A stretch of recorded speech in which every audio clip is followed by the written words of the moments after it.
Doctor APJ Abdul Kalam പറഞ്ഞതാണ്. അത് എല്ലാവർക്കും പ്രധാനപ്പെട്ട ഒരു ചിന്താവിഷയമായി തന്നെ നമുക്ക് പറഞ്ഞു കൊടുക്കാവുന്ന കാര്യമാണ് കേട്ടോ. ഓർത്തെടുത്താൽ എല്ലാം നഷ്ടപ്പെട്ടതിന് ശേഷം നിങ്ങൾ എന്തെങ്കിലുമൊക്കെ ചെയ്യാനായിട്ടുള്ള ഒരു കുറച്ച് ധൈര്യമെങ്കിലും നിങ്ങളിൽ ബാക്കിയുണ്ടെങ്കിൽ നിങ്ങൾക്ക് ഒന്നും നഷ്ടപ്പെട്ടിട്ടില്ല എന്ന് നിങ്ങൾ മനസ്സിലാക്കണം. അതാണ് APJ അബ്ദുൽ കലാം പറഞ്ഞത്. നമ്മുടെ നേട്ടങ്ങൾ, നഷ്ടങ്ങൾ അതൊക്കെ നമ്മുടേത് മാത്രമാണ്. ആത്മവിശ്വാസമാണ് എപ്പോഴും നമ്മുടെ കയ്യിലുള്ള ഒരേ ഒരു കാര്യം.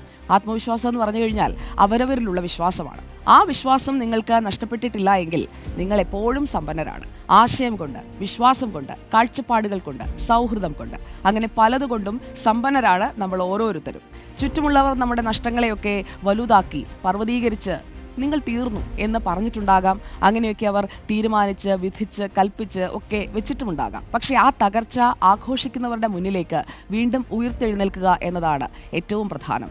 എന്തെങ്കിലുമൊക്കെ വീണ്ടും ചെയ്യാനായി നിങ്ങൾക്ക് ധൈര്യമുണ്ടെങ്കിൽ, നിങ്ങൾ ആ ചെയ്യുന്ന കാര്യങ്ങൾ ഈ പ്രതിസന്ധികളെയൊക്കെ അതിജീവിച്ച് നിങ്ങൾ തുടരുന്നുണ്ടെങ്കിൽ അത്രമാത്രം മതി. ഒന്നും നിങ്ങൾക്ക് നഷ്ടപ്പെട്ടിട്ടില്ല എന്നുള്ള ആത്മവിശ്വാസത്തോടു കൂടി മുന്നോട്ട് പോവുക.